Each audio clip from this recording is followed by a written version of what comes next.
আসসালামু আলাইকুম। আজ আমি আপনাদের সাথে কাবাবের রেসিপি শেয়ার করব। কাবাব তৈরির জন্য প্রথমেই ছোলার ডাল নিতে হবে। আমি এখানে 1 কাপ ছোলার ডাল নিয়েছি। 10 থেকে 12 ঘন্টা ভিজিয়ে রাখতে হবে ছোলার ডালটা। এরপর এর মধ্যে কিমা করা মুরগির মাংস অ্যাড করেছি। এরপর মশলাগুলো অ্যাড করতে হবে।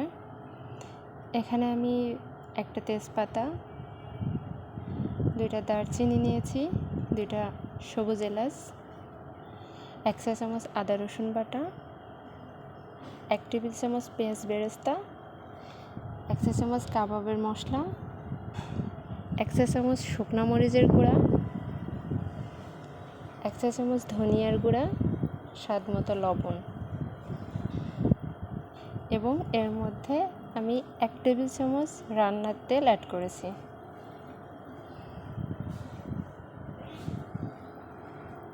এর মধ্যে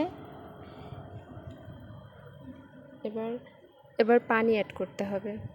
খেয়াল রাখতে হবে পানিটা যেন খুব বেশি না হয়। এখানে আমি 1.5 কাপ পানি অ্যাড করেছি, কারণ কাবাবের মিশ্রণটা শুকনো রাখতে হবে। এবার এটা সিদ্ধ করতে হবে। জাস্ট 2 থেকে 3টা সিটি দিলেই সিদ্ধ হয়ে যাবে। এবার সিদ্ধ করা কাবাবের মিশ্রণটা ব্লেন্ড করতে হবে। ব্লেন্ড করা মিশ্রণটার মধ্যে আমি 1 টেবিল চামচ পেঁয়াজ বেরেস্তা এবং একটা ডিম অ্যাড করব। ডিমটা হচ্ছে কাবাবের বাইন্ডিংয়ের কাজ করবে। ডিমের পরিমাণটা খুব বেশি হওয়া যাবে না। খেয়াল রাখতে হবে মিশ্রণটা যাতে খুব নরম না হয়, আবার খুব বেশি শক্তও না থাকে। এবার আমি কাবাবগুলো গোল গোল শেপে তৈরি করে নেব।